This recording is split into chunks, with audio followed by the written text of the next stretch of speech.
అమ్మా అర్పిత, నన్ను క్షమించమ్మా. నాన్న, క్షమించమని ఎన్నిసార్లు చెప్తారు? 55 కిలోల బంగారం, సాక్షాత్తు ఆ లక్ష్మీదేవి.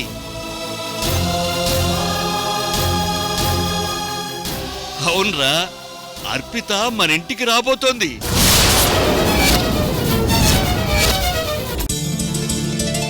రేపు ఏకాదశి, మంగళకరమైన రోజు. నా చిన్న కూతురు అర్పిత నా ఇంటికి రాబోతోంది. ఇక మీద ఇక్కడే ఉంటుంది. దీని గురించి డిస్కషన్స్ అనవసరం.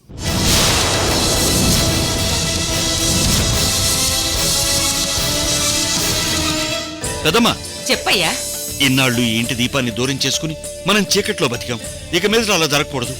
రేపు నా చిన్న కూతురు అర్పిత మన ఇంటికి వచ్చే సమయానికి ఈ ఇల్లంతా తోరణాలతో కళకళలాడిపోవాలి. అందుకే నువ్వే దగ్గరుండి చేయించు పెద్దమ్మా. అలాగేనయ్యా, తప్పకుండా నువ్వు చెప్పినట్టే చేద్దాం. అలాగే.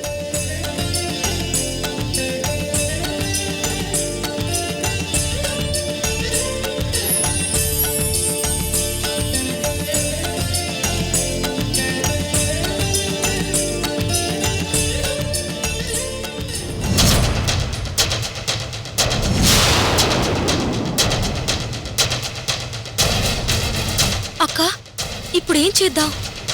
ఆ అర్పిత ఇంట్లో అడుగు పెడితే మన పరిస్థితి ఏంటి? అది ఇంట్లో అడుగు పెట్టడాన్ని నేను సహించలేకపోతున్నాను. ఎందుకు మీరు అలా ఫీల్ అవుతున్నారు?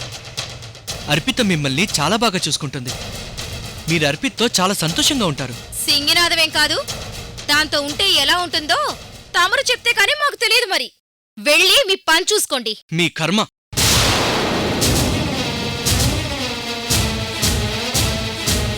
అర్పిత ఈ ఇంట్లో అడుగు పెడితే మీ ఇద్దరి పరిస్థితి ఎలా ఉంటుందో నేను చెప్పనా?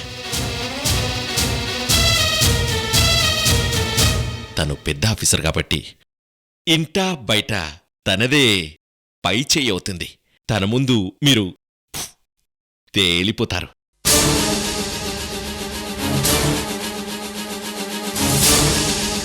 పని మీది, పెత్తనం ఆవిడదవుతుంది. అప్పుడు మీరిద్దరూ నెత్తిన చేతులు పెట్టుకొని బిత్తరు చూపులు చూడడం ఖాయం. అవునవును, బావ చెప్పింది ముమ్మాటికి నిజం. అక్షరాలా అదే జరుగుతుంది.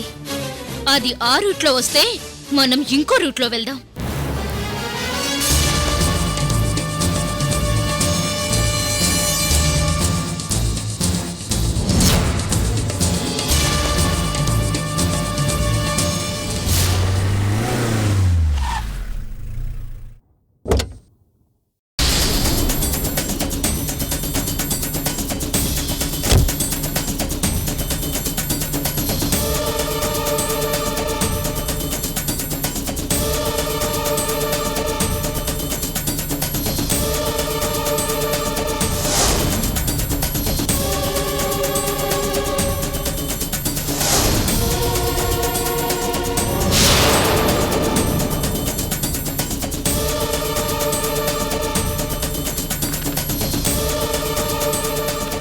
నమస్తే సార్.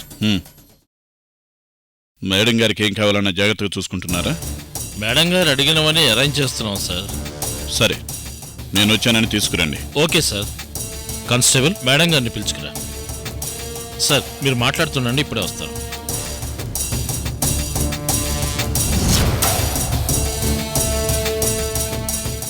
ఇన్ని సంవత్సరాలుగా ఈ మాలినీదేవి అందర్నీ గడగడలాడించింది, తిరుగులేని మనిషిగా ఎదిగింది. అలాంటి నన్ను మట్టి కరిపించి మూలను కూర్చోబెట్టావు. నిన్ను వదల్ను. మేడం, మీ గురించి డీజీపీ గారు వచ్చారు.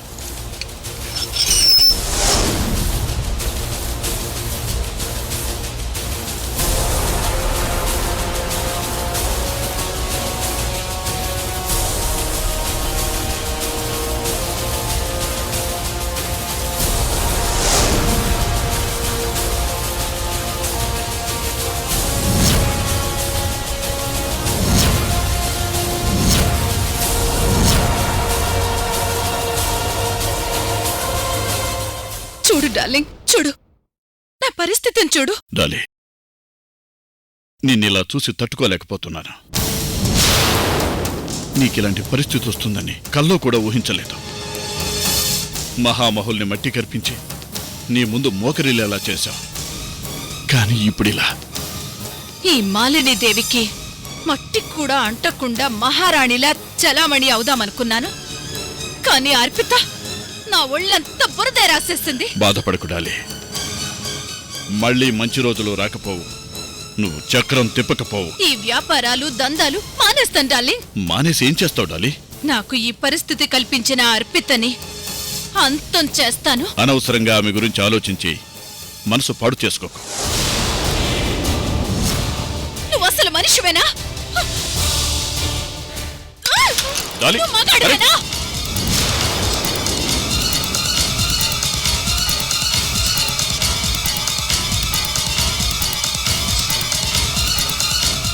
డాలీ, ఎందుకంత ఆవేశం?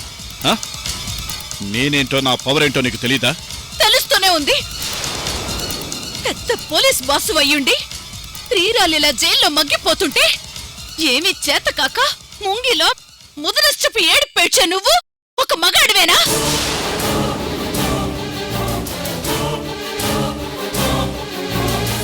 సిచ్యువేషన్ అనుకూలంగా లేదు డాలీ.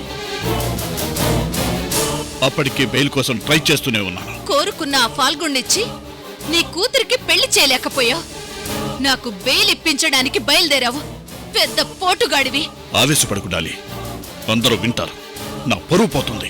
ఆ అర్పితను అంతం చేస్తాను, సర్వనాశనం చేస్తానంటే దాని జోలికెళ్ళొద్దని సలహా ఇస్తావా? సిగ్గులేదు ఆ మాట అనడానికి? అసలు నువ్వు దేనికి పనికొస్తావు? ముంగే మొహం వేసుకుని ఛీ!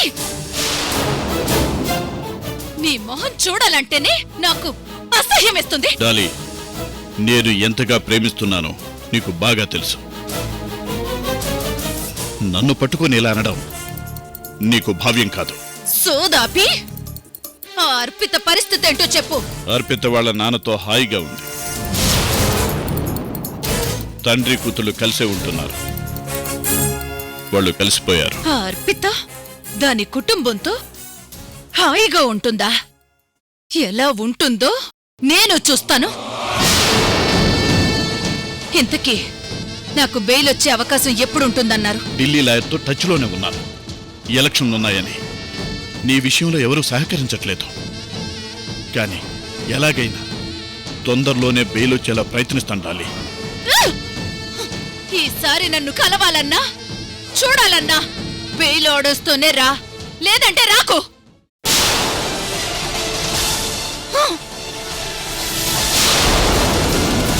డాలీ, డాలీ,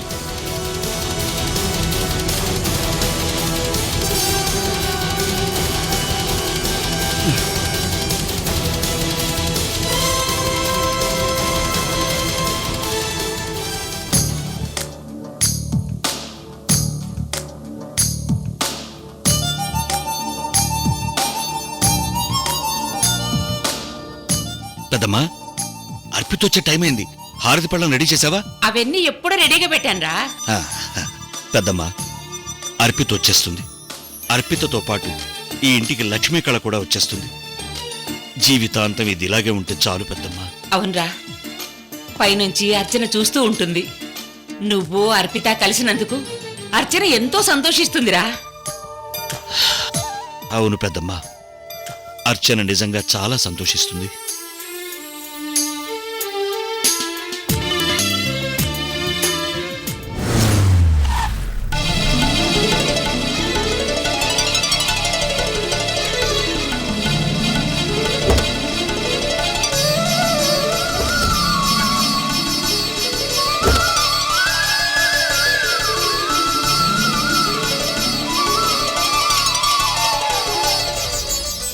అమ్మా అర్పిత, నీ కుడికాలు ముందు పెట్టి దిగమ్మా.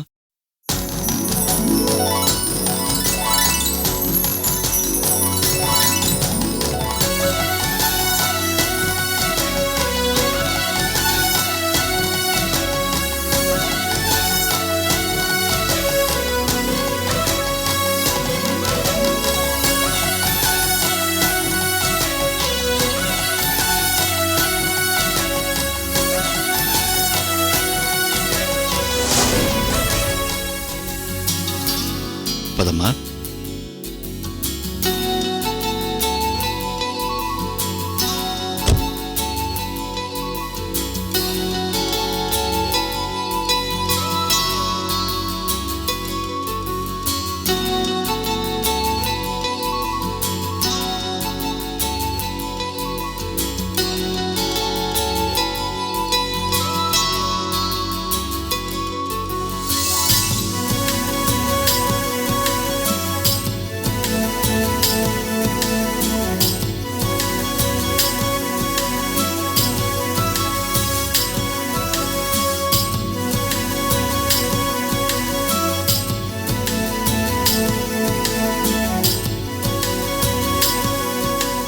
అమ్మా అర్పిత, కుడికాలు ముందు పెట్టి లోపలికి రామ్మా.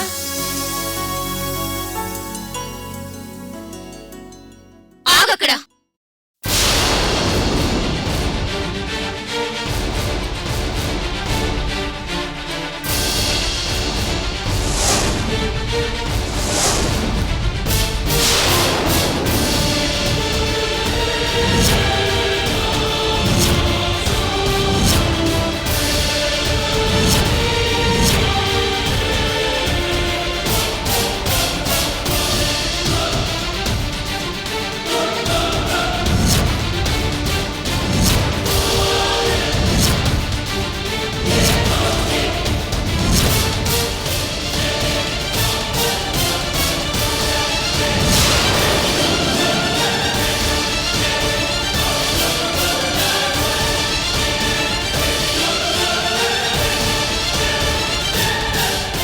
ఏమైందక్క?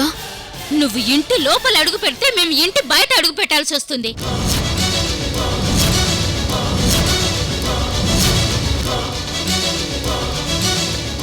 అదేంటక్క అలా అంటావు?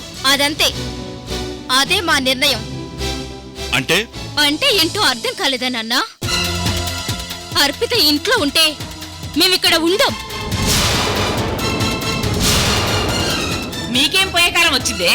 ఇలా పిచ్చివాగుడు బాగుతున్నారు. మాకేం పోయే కాలం రాలేదు, మేమే పోతామంటున్నాం. అర్పిత నా కన్న కూతురు, మీకు చెల్లెలు. తనకు ఈ ఇంట్లో ఉండే హక్కు ఉంది. చిన్నాళ్ళు లేని మీ కన్న కూతురు ఈ రోజు ఎలా వచ్చింది? ఎక్కడి నుండి వచ్చింది? నా ఇంటికి శని పట్టి, నాకు దరిద్రం పట్టి ఇన్నాళ్ళు దూరం పెట్టాల్సి వచ్చింది. ఇప్పుడా శని వదిలింది, నాకు పట్టిన దరిద్రము పోయింది. అందుకే నా కూతుర్ని నా ఇంటికి తీసుకొచ్చాను. ఇన్నాళ్ళు ఆవిడ మీద లేని ప్రేమ ఇవాళ మీకొచ్చేసింది. ఆవిడ గారి ఇంట్లో ఉంటే మేమి ఇంట్లో ఉండం. మీకు అది కావాలో మేం కావాలో తేల్చుకోండి.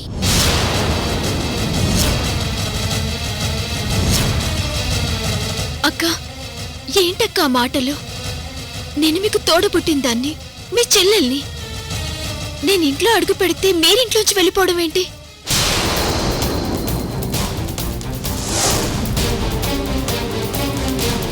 మనం పుట్టింది ఒకరికే, పెరిగింది ఒకింట్లోనే. కలిసి ఒకింట్లోనే ఉంటే ప్రాబ్లం ఏంటి? మనం ఒకరికే పుట్టుండొచ్చు, ఒకింట్లోనే పెరుగుండొచ్చు, కానీ ఒకే ఇంట్లో కలిసుండలేం తల్లి. ఏ ఎందుకు? ఎందుకంటే తమరి బుద్ధి మంచిది కాదు గనక. ఏంటి ఇప్పుడు నా బుద్ధికేమిందక్క? నేనేం చేశాను? నాతో మీకు ప్రాబ్లం ఏంటి? ఏం చేసావా? పచ్చని పెళ్లి పందిట్ల నుంచి పారిపోలేదు.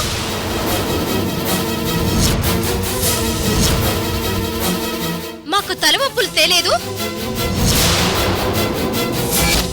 నాన్నను జైల్లో పెట్టించలేదా? నన్ను జైల్లో పెట్టాలని చూడలేదా? అధికారాన్ని ఉపయోగించుకొని రెచ్చిపోయి మమ్మల్ని ఇబ్బంది పెట్టలేదా? ఇంకొకసారి నేను పెళ్లి పందిట్లో నుంచి పారిపోయానని ఎవరైనా అంటే పళ్ళు రాలిపోతాయి.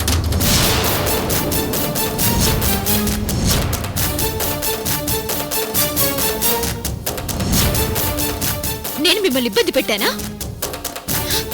జైల్లో పెట్టాలని చూసానా?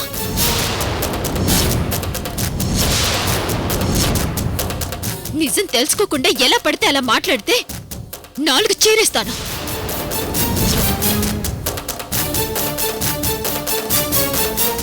ఎదిగితే సరిపోదు, కాస్తైనా జ్ఞానం సంపాదించుకోవాలి, వాస్తవాలు తెలుసుకోవడం నేర్చుకోవాలి.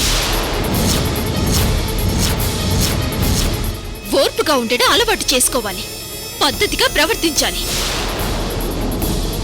వీటిలో ఏ ఒక్కటైనా మీరింతవరకు చేశారా? తోడబుట్టిన దాన్ని నన్నే ప్రేమించడం చేతకాని వాళ్ళు తోటి మనుషుల్ని ఎలా ప్రేమిస్తారు? ఈ దేశాన్ని ఎలా ప్రేమిస్తారు?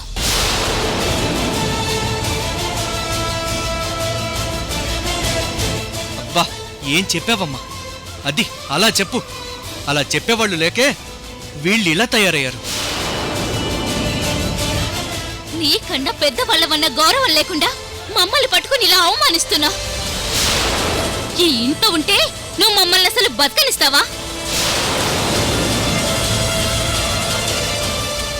బతకనివ్వడమే కాదు, మిమ్మల్ని బాగు కూడా చేస్తాను.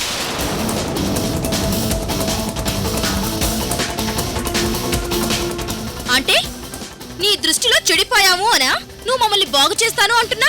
మూర్ఖంగా మాట్లాడకండి. ఇప్పుడేంటి, నేను ఇంట్లో ఉంటే మీరుండనంటారు, అంతేనా? అంతే. అయితే నాన్నగారిని అడగండి, ఆయనకెవరు కావాలంటే వాళ్లే ఉందాం. ఏం నాన్నగారు, ఏం మాట్లాడరే? మీకు అది కావాలా, మేం కావాలా? అర్పిత నా కూతురు.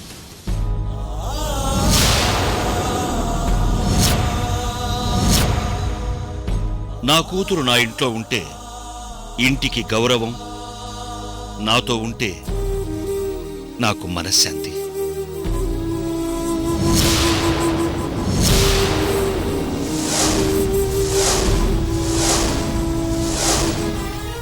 మీరు వెళ్ళిపోవాలని నిర్ణయం తీసుకుంటే వెళ్ళిపోండి. మిమ్మల్ని ఆపేవాళ్లు, అడిగేవాళ్లు ఇక్కడ ఎవ్వరూ లేరు.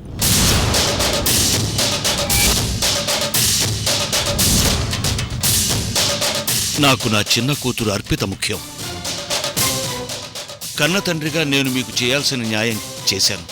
పిల్లల పట్ల నా బాధ్యతలన్నీ నేను సక్రమంగా నెరవేర్చాను.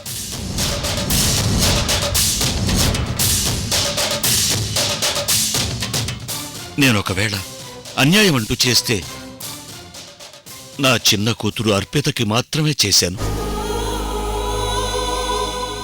మీ మీద ప్రేమతో మీకు పెళ్లిళ్ళైనా అత్తారేళ్లకి పంపకుండా నా ఇంట్లో, నా గుండెల్లో పెట్టుకున్నాను.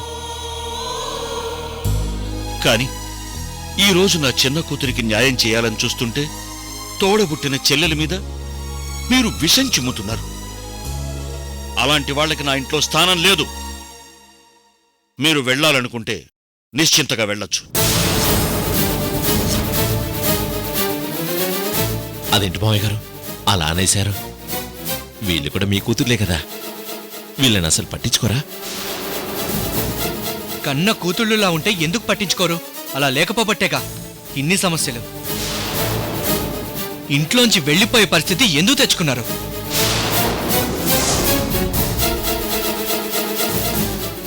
చూసారుగా, పుట్టిన దగ్గర నుంచి నాన్నగారితోనే ఉన్నారు కదక్కా.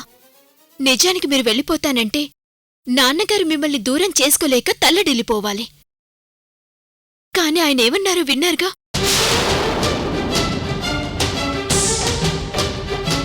ప్రేమించండక్కా, ప్రేమగా ఉండడం నేర్చుకోండక్కా.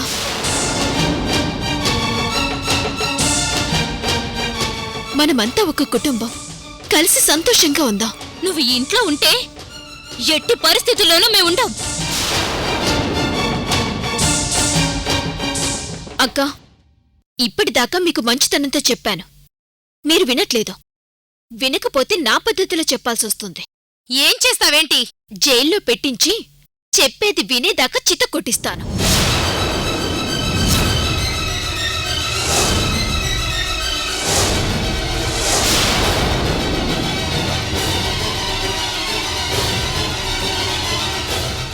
అర్పిత అన్నంత పని చేస్తుంది. నోరు మూసుకొని లోపలికి పదండి.